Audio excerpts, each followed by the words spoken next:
Mira had always lived a quiet life on the edge of the desert town, far away from noise, gossip, and complicated people. Her cabin stood alone between the dusty path and wide open land.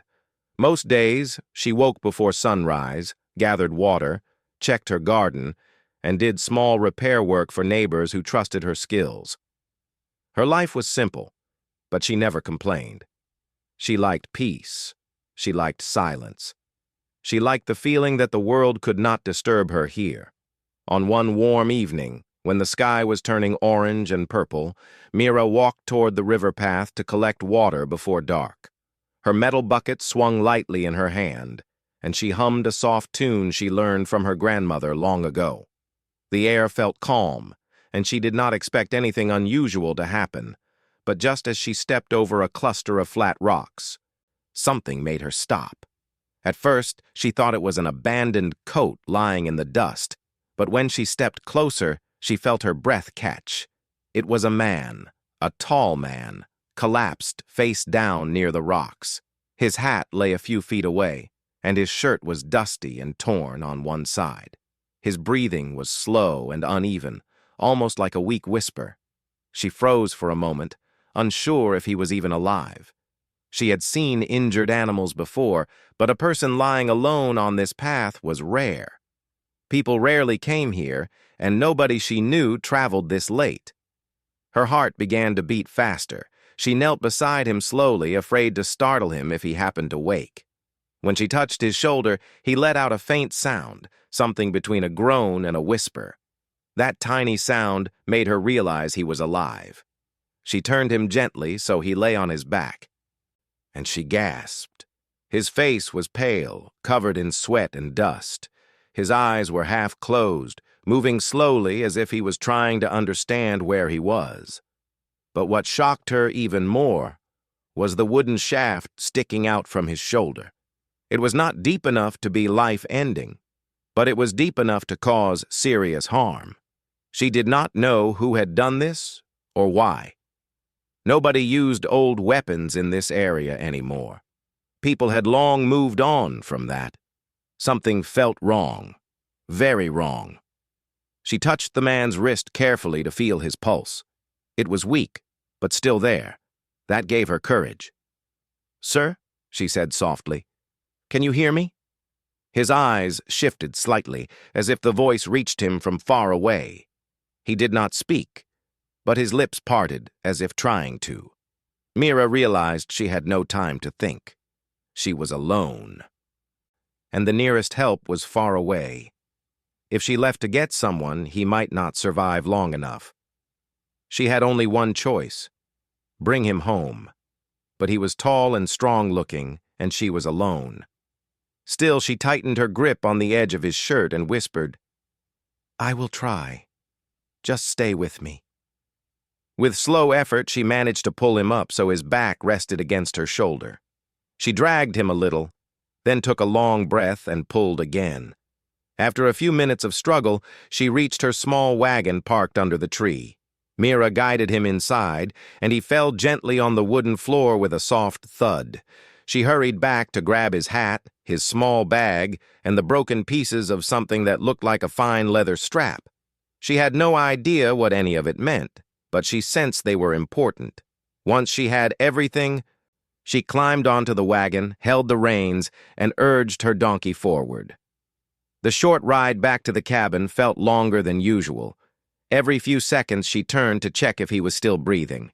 Each faint breath gave her a small sense of relief. When she reached her cabin, she rushed to open the door, pushed a chair aside, and returned to help him down from the wagon. She supported most of his weight as she guided him inside. Though exhausted from the effort, she refused to stop. She laid him on her bed, placed a folded cloth under his head, and lit a lamp so she could see better. The warm glow revealed more details. His shirt was made of fine fabric, the kind no ordinary ranch worker wore. His boots were polished and expensive. Even injured, he looked like a man used to wealth, not hardship. She fetched warm water, clean cloth, and the small box of herbs she always kept for emergencies. When she washed the dust from his shoulder, He winced softly, but he did not wake fully. She whispered, "I'm sorry, but I need to help you," even though she knew he could barely hear. The wooden shaft had to be removed, but very carefully. She steadied her hand, whispered a short prayer, and gently pulled. The man shuddered and let out a breath that sounded like pain, but the arrow slipped out cleanly. Mira quickly pressed a cloth to stop the bleeding. She worked with focus, cleaning the wound with warm water and spreading a soft herb paste to reduce swelling. After binding the area with clean cloth, she finally let herself relax. For the first time since finding him, she sat on the chair and simply watched him breathe. He looked slightly better now, though still very weak. She wondered who he was. What was he doing near her land? Why would anyone harm him? The desert was quiet, peaceful, and rarely saw trouble. But something about this man brought a strange weight into her home, like the first cold wind before a storm. Hours passed slowly. The night grew darker, and a thin layer of clouds covered the stars.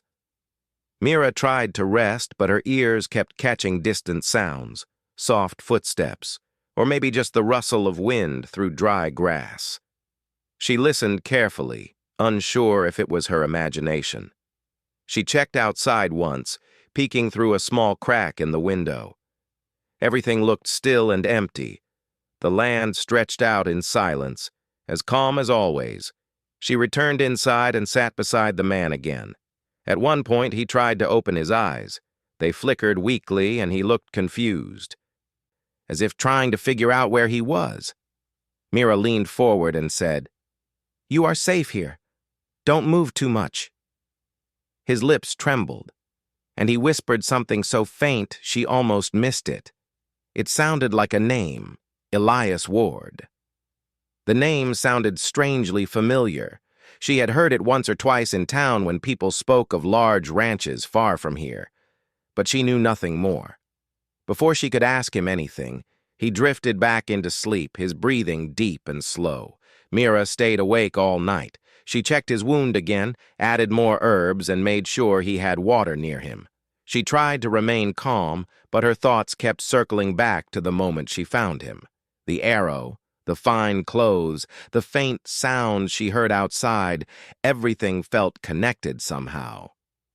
When the faint light of dawn appeared, Mira stretched her tired arms and walked to the door to step outside. She wanted fresh air, and she needed water to cook something warm for the man inside. But the moment she opened the door, her breath froze. On the dusty ground, right in front of her doorstep, she saw a mark. A symbol drawn in red clay. 2 lines, straight and bold. She had seen such marks only in old stories told by elders, warnings used long ago, signals meant to show that someone was being watched or claimed. She had never expected to see one in real life, especially not here. She knelt slowly, touched the dry clay with her fingers, and realized someone had come during the night. Someone had stood right here. Someone had drawn this mark for her to see. Her heart tightened. This was not a simple wound. This was not a random man found by accident. Whoever harmed him knew exactly where he was now, and they had left a message at her door. Mira stood still, staring at the symbol as the rising sun stretched golden light over the land. The peaceful world she loved had suddenly changed. Danger had stepped onto her doorstep without a sound.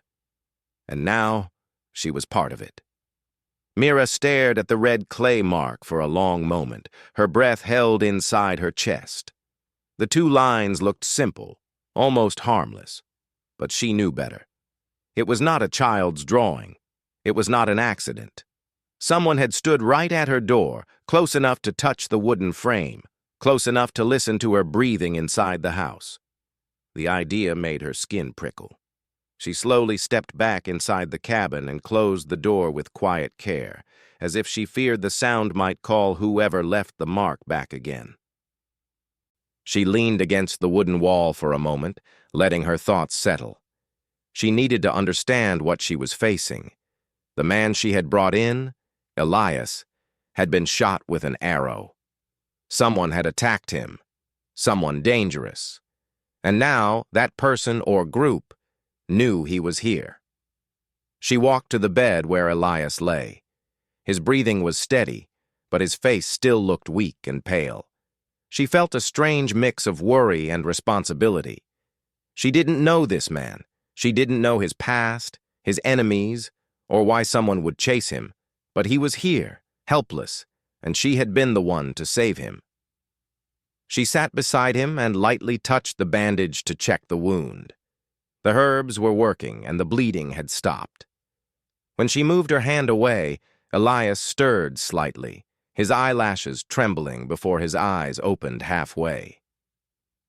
He looked at the ceiling first, confused, then turned his head slowly to see her. "You're the woman who helped me," he said softly, his voice rough from pain and tiredness. "Yes," Mira answered quietly. "You're safe for now, but you were attacked. I found an arrow in your shoulder. Someone left a sign at my door." A small frown formed on his face. He closed his eyes briefly, as if collecting strength, then opened them again. "The mark. Was it 2 lines?" he whispered. Mira felt a small chill run through her. "Yes, 2 straight lines in red clay." Elias breathed out, not in relief, but in deep worry. "Then they found me. They were looking for me all night." "Who were they?" Mira asked. "Why would someone chase you? And why arrows?" Elias rested his head back on the pillow, staring at the ceiling as if remembering something heavy. "They are not from any real tribe," he finally said. "They pretend to be. They use symbols, war paint, and old signs, not out of respect, but to scare ranch families. They want land, money, power. They took over some parts near my ranch and threatened workers. Yesterday I tried to stop them." Mira listened carefully. Every word he said made the situation clearer and more frightening. These men were not protectors. They were not people following old traditions. They were imposters using symbols to frighten people who did not know the truth. "I rode alone," Elias continued. "I thought they would talk if I talked, but they didn't. I heard someone behind me, and before I could turn, the arrow hit my shoulder." His jaw tightened as he recalled it. "I barely managed to escape. My horse carried me for miles until I fell. I remember the ground rushing up, and then... your voice." Mira didn't speak for a moment. She watched him, still trying to connect all the pieces.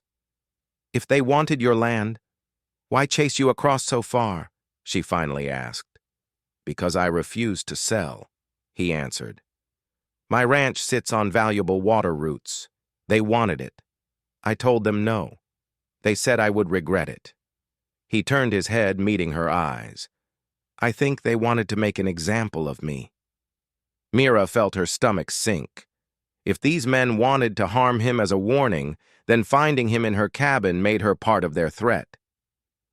"You should have told someone," she whispered. "I didn't have the chance," Elias said. "I was attacked before I reached help." Mira stood up and walked slowly to the window. She pushed the curtain slightly aside and peeked outside. The morning sun lit the dry grass and long shadows stretched from the rocks. It looked peaceful, almost too peaceful, like the danger had gone. But she knew it had not gone at all. It was only hiding. "We need to hide you," she said without turning around. "If they come back, they will not just look for you. They might try to scare me, too." Elias tried to sit up a little, but pain shot through his shoulder, and he winced. "I don't want to bring trouble to you," he said. "You should let me go. I can try to walk." "You can't even sit without pain. How will you walk?" she asked, gently but firmly. "And if they find you outside, you won't survive. You're safer here, at least for now." Elias lowered his head. He hated the feeling of helplessness, but he understood she was right. Mira filled a cup with water and helped him drink. His hands shook slightly as he lifted the cup. She watched him carefully, noticing how tired his eyes looked. Every breath seemed to take effort. After he finished drinking, she placed the cup on the table and took a slow breath. "Tell me more about the mark. Does it mean danger? Or something else?" Elias swallowed. "Two lines mean they are watching. It means they know where you are. They use it to warn anyone who helps their targets. If the lines grow or change shape, it means they plan to return." Mira felt chill again. That simple mark held so much meaning. She wondered how many others had seen it on their doors before her. Around noon, Mira cooked a warm meal for Elias. She helped him sit up enough to eat, and though he tried to act strong, she saw the tremble in his arms. After a few bites, he stopped, exhausted. "You should rest," she told him. "You should too," he answered quietly. "You haven't slept." "I'll manage," she replied. But she did feel tired. Her eyes were heavy, her mind cluttered. The weight of responsibility kept her awake far longer than her body wanted. As the afternoon sun lowered, Mira heard something. A faint sound outside. She froze. It wasn't wind. It wasn't animals. It was steady, slow footsteps. Someone walking softly around the house. She moved closer to the window and peeked out just enough to see shadows shifting on the ground. A tall figure walked slowly along the side of her cabin, dragging something across the wall. The sound was sharp and rough, wood against wood. Mira's breath stopped. The figure reached the front, bent down, and drew something again in the dirt with deliberate movements. Then he stood and walked away without looking back. She waited until she could no longer hear the steps. When she finally stepped outside, she saw the sign. Another mark, this one longer, deeper, the clay darker, as if freshly mixed with water. Elias's words echoed in her mind. If the lines grow or change shape, it means they plan to return.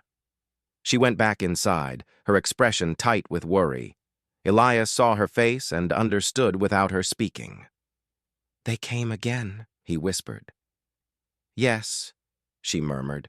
"They walked around the house. They drew a new mark." Elias closed his eyes. "I am sorry. I should not have brought danger to your home." Mira shook her head slowly. "You didn't bring danger. You were running from it, and I couldn't leave you there alone. This is not your fault." Elias looked at her with tired eyes filled with gratitude. "You're brave," he said softly. "You didn't even know me, yet you helped me." "I did what anyone should do," she said simply. "Now we just need to think." They spent the rest of the afternoon talking in quiet voices. Elias explained more about the men who chased him, how they painted their faces, how they acted fierce to scare people, and how they used symbols to confuse locals who didn't understand them. "They want to look like a powerful group," he said. "But really, they are just men who want control." Mira listened carefully. Every detail helped her understand what she was facing.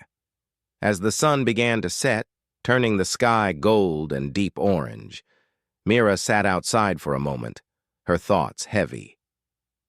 She knew she could not let the night pass like the last one. These men had already come twice. They would come again, and next time, they might not leave quietly. She needed a plan, and she needed someone who understood this danger better than she did. But for now, she returned inside, checked Elias's bandage again, and lit a small lamp. The cabin felt smaller tonight, its walls holding both safety and fear. But Mira stayed calm, her face steady. She would not let fear control her. She would not abandon the man she saved. And when footsteps came again, if they did, she would be ready. The night settled softly outside, but inside both Mira and Elias stayed awake, listening to the quiet, knowing they were no longer alone on this land.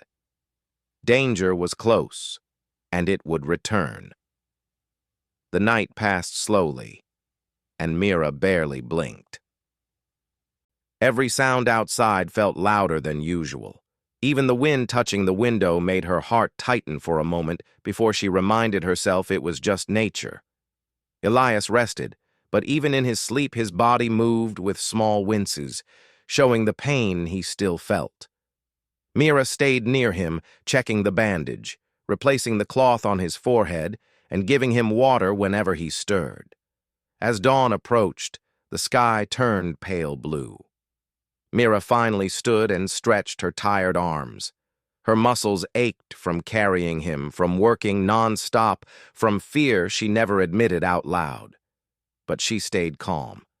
She had always learned to stay calm when the world became heavy. She stepped outside to look at the land. She wanted to know if the men had returned again while she rested her eyes. The red clay symbol on the doorstep still looked fresh. The edges sharp and bold. She walked further, scanning the ground. That's when she noticed something she had missed during the night. Footprints, deeper ones, circling the house, crossing near the window, then disappearing behind the trees. Someone had walked around her home again, not once, but several times. They had been close enough to hear voices if she and Elias had spoken. They could have broken a window or pushed the door, but they hadn't. They wanted to scare her first, not attack yet. Mira swallowed, reminding herself not to panic. She had always believed that fear grows only when a person feeds it. So she breathed deeply, stood straight, and returned inside. When Elias woke, Mira was already beside him, a bowl of warm broth in her hand. "Morning," he whispered, his voice still weak. "Morning," she replied quietly. "You need to eat a little." He tried, though each spoonful looked like effort. After a few minutes, he set the bowl aside. Mira took it without complaining. She could see how hard he was fighting to stay awake and alert. "I saw the footprints," she told him quietly. "Someone walked around the house again last night. More than once." Elias closed his eyes for a moment as if this news confirmed his own fears. "They won't stop," he murmured. "Not until they know where I am, or until they take what they want." Mira sat on the chair beside the bed. "I've been thinking. We cannot wait here anymore. This cabin is too open, too easy for them to watch." Elias tried to sit up, but the movement caused pain, and he quickly leaned back. "Where will you take me? I'm slowing you down." "You're not slowing me down," she said firmly. "But we need to move you to the foothills behind the house. I built a small shelter there years ago. It's hidden between rocks. If they come here looking for you, they won't find you in the open." Elias looked at her with concern. "You will be alone out there. They might see you." "I've lived here for years," she said. "I know the land. They don't. I can move without being seen." He hesitated, wanting to protect her, but he also knew he didn't have the strength to argue. "If we move," he whispered, "we move before the sun rises higher.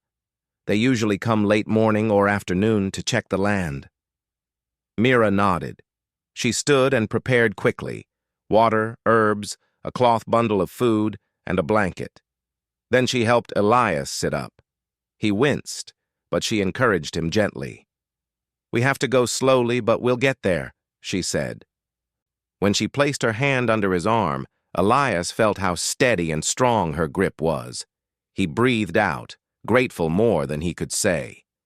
"You're risking everything," he whispered. "You don't even know me." Mira didn't look at him. She focused on tying the blanket across his shoulders so it wouldn't slip. "If someone was hurt and needed help, wouldn't you help them too?" she asked calmly. Elias hesitated. "I would, but not everyone would." She glanced up. "I'm not everyone." With slow, careful steps, they made their way out of the cabin. Mira stayed close to Elias, supporting most of his weight.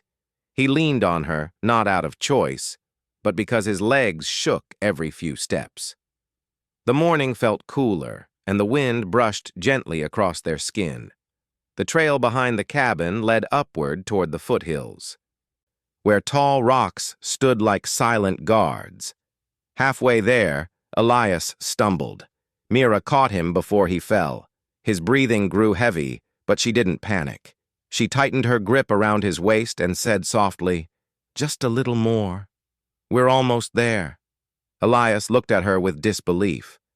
"You're stronger than you look." Mira gave a small, tired smile. "Hard work builds strength, and fear gives a little extra." When they finally reached the shelter area, they stopped behind a large rock shaped like a curved wall. Behind it was a small wooden door Mira had built long ago. She opened it, revealing a small space inside, big enough for sleeping and storing supplies. It was cool and hidden from sight unless someone knew exactly where to look. Elias entered first, leaning on the rock for support. Mira helped him lie down on a folded blanket inside. The shelter didn't have much, but it was safe. It was hidden. No one would find him easily here. "You should rest," she told him softly. "I'll come back soon. I need to check the cabin." "Mira," Elias whispered, "be careful. They know this land now. They may be watching." "I'll be careful," she said. "I always am." She stepped outside and started down the path toward her cabin. The sun was higher now, and the land grew brighter. Mira took slow steps, making sure she made no sudden sound. When she reached the cabin, she paused behind the trees. What she saw made her heart stop. The doorframe was covered in red paint. Not just two lines, but long streaks, circles, and sharp shapes. Someone had destroyed the welcome sign on her door, scratched the wood, and left symbols everywhere. She stepped closer slowly, her eyes scanning the ground. Footprints, many of them, different sizes, different directions. Whoever came last night had returned at dawn. She stood still and forced her breathing to stay slow. They hadn't broken inside. They hadn't taken anything. They only left marks, warnings, messages meant to frighten her. But she didn't move. She didn't run. She just watched, absorbing every detail. Suddenly, a soft crack came from behind her. Mira turned quickly, her heart racing. A man stood near the tree line, not one of the imposters. His clothes were simple, made of brown and tan fabric. His face was calm, serious, and he carried no weapons in his hands. He raised his palms toward her to show peace. "I'm not here to hurt you," he said in a steady voice. "Please don't be afraid." Mira didn't step back. She kept her eyes on him carefully. "Who are you?" "I'm from the tribal police," he answered. "My group has been tracking the men who left those marks. We saw them move this direction. I followed their trail here." Mira studied his face. His eyes were honest, his voice steady. He looked like someone used to protecting, not threatening. "You're alone?" she asked. He nodded. "My team is a mile behind me. They're following slowly, trying not to alert the imposters. We believe someone injured escaped them last night. We've been looking for that person." Mira took a long breath. The truth felt heavy inside her chest. "He's alive," she finally said. "He's hurt but alive. I moved him somewhere safe." The man's expression softened with relief. "Good. Many families depend on him. He tried to help others, even when he was outnumbered." Mira nodded. "He told me." The officer stepped closer. "Can you take me to him? My team will arrive soon and we can keep you both safe." Mira looked around once more. The destroyed door, the strange marks, the quiet land holding danger in its silence. She turned back to the officer and said, "Yes. Come with me." They walked together toward the foothills. The officer moved silently, scanning the land with trained eyes. Mira guided him through the narrow paths she knew well. When they reached the shelter, she tapped the rock lightly. "Elias," she called softly. "It's Mira. Someone is here to help." Inside, she heard movement. Elias pushed himself up slightly, and when the officer entered, Elias recognized the symbol on his clothing and relaxed a little. They spoke for a few minutes. The officer confirmed the imposters were close and dangerous, but he also said help was on the way. For the first time in many hours, Mira felt something new. Hope. But the danger was not gone. The officer looked at her and Elias. "Stay here. Don't move until we return. We're going to stop them today." Mira nodded slowly, her heart steady but cautious. Elias lay back, breathing deeply, relieved but still worried. She sat beside him, her hands folded in her lap. They were no longer alone. Help was coming. But the land was still quiet. Too quiet. And quiet places sometimes hold the loudest dangers. The quiet inside the small shelter felt heavy, almost too still after the officer left. The soft wind outside brushed faintly against the rocks, and the warm morning light slipped in through a thin gap above the shelter door. Mira sat close to Elias, watching him breathe slowly. His face looked calmer now, as if knowing help was nearby made some of his fear fade. Still, his body was weak, and every few minutes he shifted slightly from discomfort. "You should rest," Mira whispered, breaking the silence. "I will," Elias replied softly, "but only after you rest, too. You haven't closed your eyes since yesterday." Mira shook her head gently. "I can rest later. Right now, I need to be awake." Elias watched her for a moment, noticing the faint shadows under her eyes. "You didn't ask for any of this," he muttered.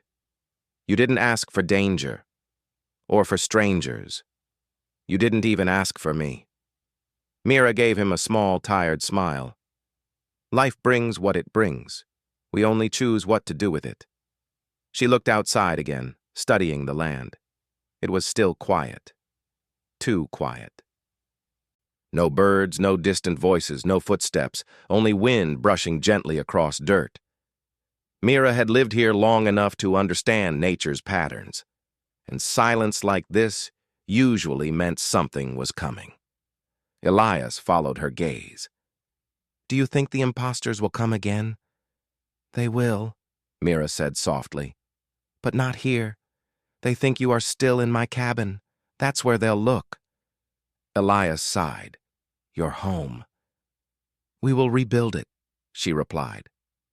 "A home is not wood. It's what you make inside it." Elias lowered his eyes. "I hate that you got dragged into my problems." "And I hate that someone tried to silence you," Mira answered, "so we don't get everything we want." They shared a small, tired laugh. It wasn't full of joy, but relief, a brief moment that reminded them they were still human in the middle of all the trouble. Some time passed quietly. Mira checked his bandage again, adding more herbs and tightening the cloth a bit. His wound was healing, but slowly. She knew he would need real medical care soon, but right now, moving him too far was risky. Suddenly, faint echoes in the distance caught her attention. Soft at first, then clearer. Horses, many of them. Mira stiffened and leaned toward the small opening at the top of the shelter. Dust rose far away, too far to see shapes, but close enough to hear movement. "That's them," Elias whispered, reading her expression. "No," Mira said quietly. "That's too many. The imposters travel in small groups. This might be the officer's team." She listened again.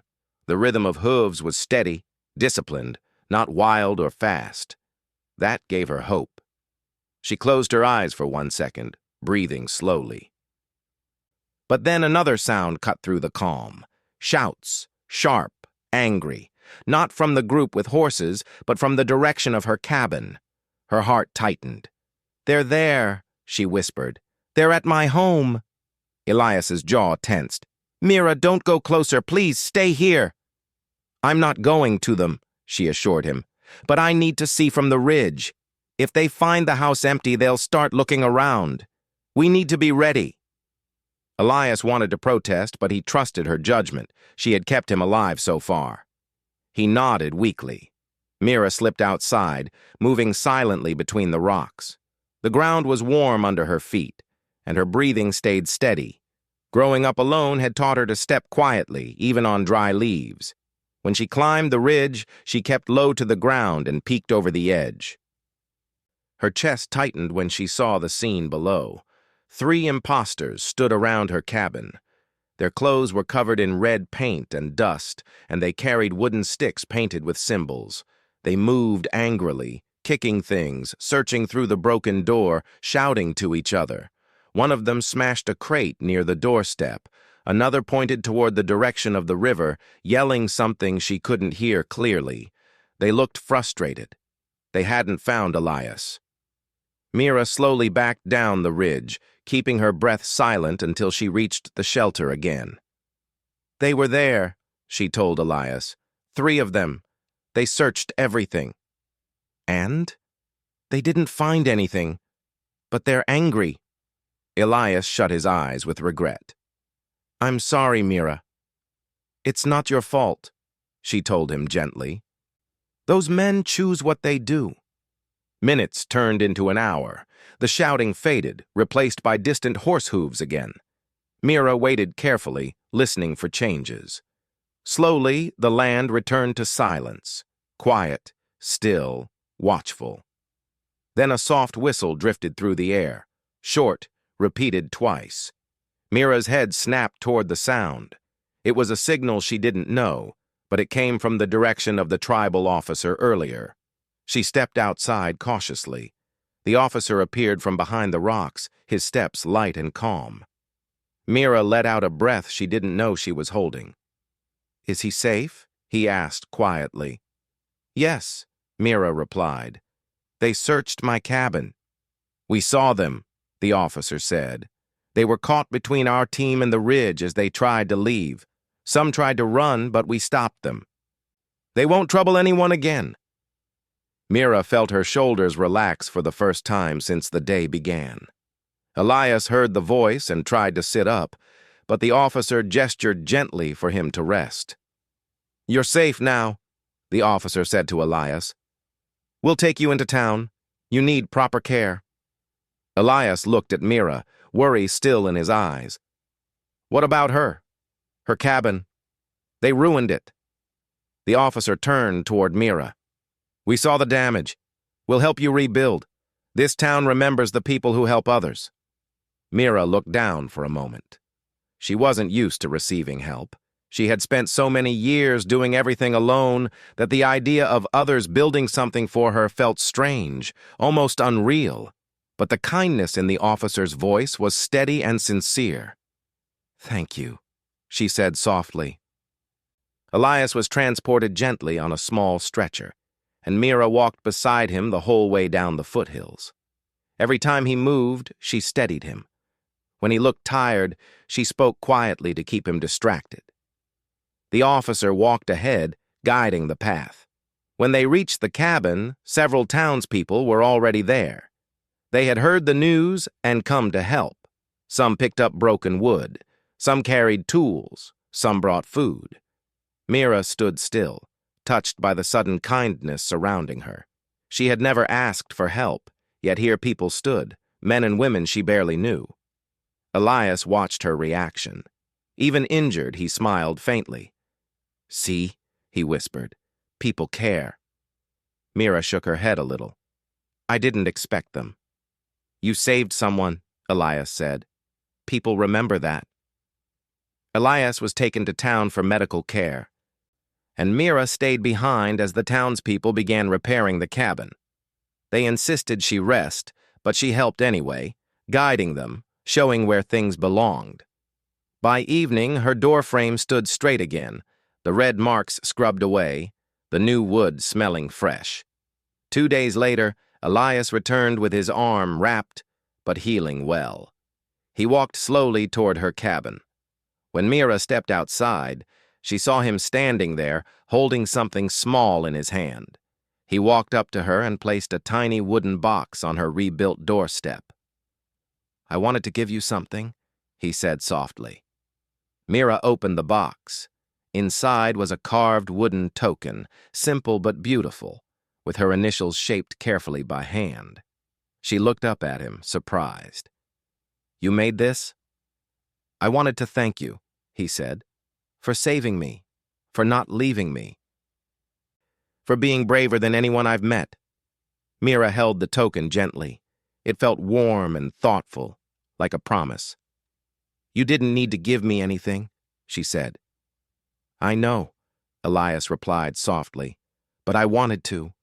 They stood together as the sun painted gold across the land, the wind brushing softly past them. The danger was gone now. The land was quiet again, not with fear, but with peace, and though neither said it, both knew this was not the end of their story. It was the beginning of something new, built on courage, trust, and the moment Mira chose to save a stranger who became far more than that.